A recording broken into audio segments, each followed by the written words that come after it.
Hi guys and welcome back to Tech with Theo, and today we're looking at the MacBook Air M1 chipset, and we're going to be talking a bit about whether it's worth it in 2022, especially as the M2 models have been released. Now, to kick off this video, we're going to look at the ports and the design of the Mac. So to start with, on the left-hand side of the Mac, if you were to open the MacBook up, so on the left-hand side, so on this side here, from where you would open the Mac, we have two ports.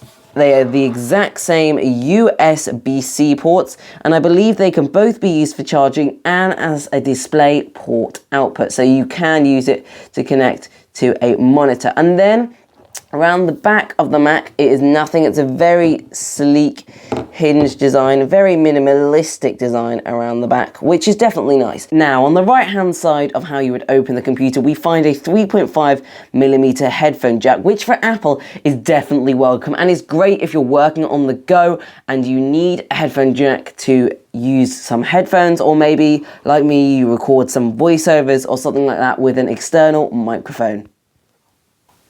As for the top of the MacBook, it's a very sleek design. We have the centralized Apple logo, as I'm just going to try and get on camera here. Centralized Apple logo, which is in a sort of reflective silvery color, but reflects colors to make it look darker, which is definitely nice and helps it look really modern, sleek, and definitely well designed. As for the base of the MacBook, it's fairly empty. You've got your standard 4 rubber type pads and some screws to get into the bottom. Not that I have attempted that, but they're dotted around and it's designed in a rather elegant way, so it doesn't look like something has been forgotten. You will also find your standard text on the back, which is designed by Apple in California, assembled in China, and obviously all of the disposal information that you would need to know, along with the serial number. Now, as we open the computer up, we find a spacious trackpad. Now, this trackpad is a really good size, and having used this computer as my daily driver, I can tell you it is great. It is really responsive, really smooth, a good texture, and it doesn't feel like one of those cheapy computers where you can push down really hard on one side. For example, here is a budget Windows computer I have laying around, and you can see it just genuinely feels cheaply constructed, and as though that the trackpad is going to break, and the Mac is nothing like that. And same with the keyboard. You can see on this Windows computer it sort of feels very cheap, sticky out buttons that just don't feel that great. On the Mac, however, I can assure you the keys are backlit, which is always a lovely feature. You can see as I sort of mute the spacebar, the lights coming through, and they really feel quality to type on.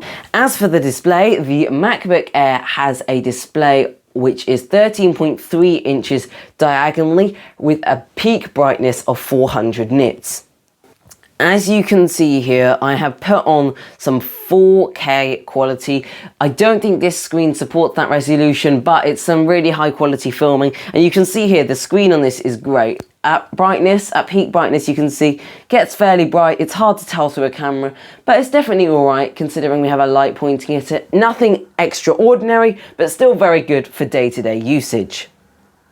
As for speakers on this Mac, I am not stood far away from the Mac, and the speakers are put on full, so you can hear the speakers here. They're definitely good enough for day-to-day use. Yet again, nothing extraordinary, but perfect for listening to my videos, watching some content or audio podcasts, and some background music. I'll let you have a listen.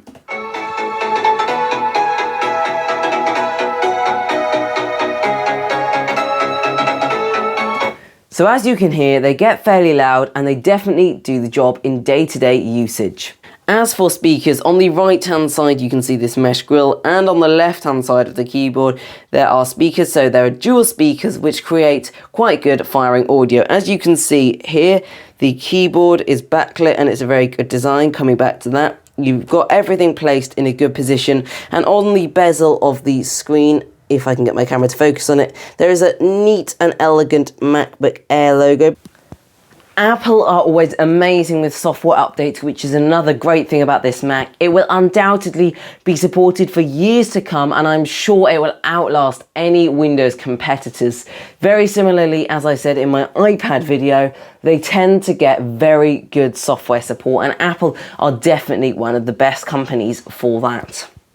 As for battery on this Mac, I haven't got any figures of my own, but I can assure you this battery is very good. It can easily get you through a day of intense use and maybe 2-3 days of less intense use. And while I haven't got any figures of my own, I can tell you that firsthand. It also tells you which apps are using significant energy, so in my case Google Chrome. One thing I want to mention is how bad the camera quality on this is, and my camera is definitely doing some improvement work, to say the least. My camera definitely enhances the MacBook's camera, but it is really not good. I don't know if it will let me zoom in anymore, but it's just so bad. It's really out of focus, and although obviously it is a selfie camera, Apple just could do better. I'm going to zoom in on my camera, as I think that'll give it more justice, and you can see it's just really badly done around my fingers. The logo is not crisp and clear, so I'm sorry Apple, you have really not done well there.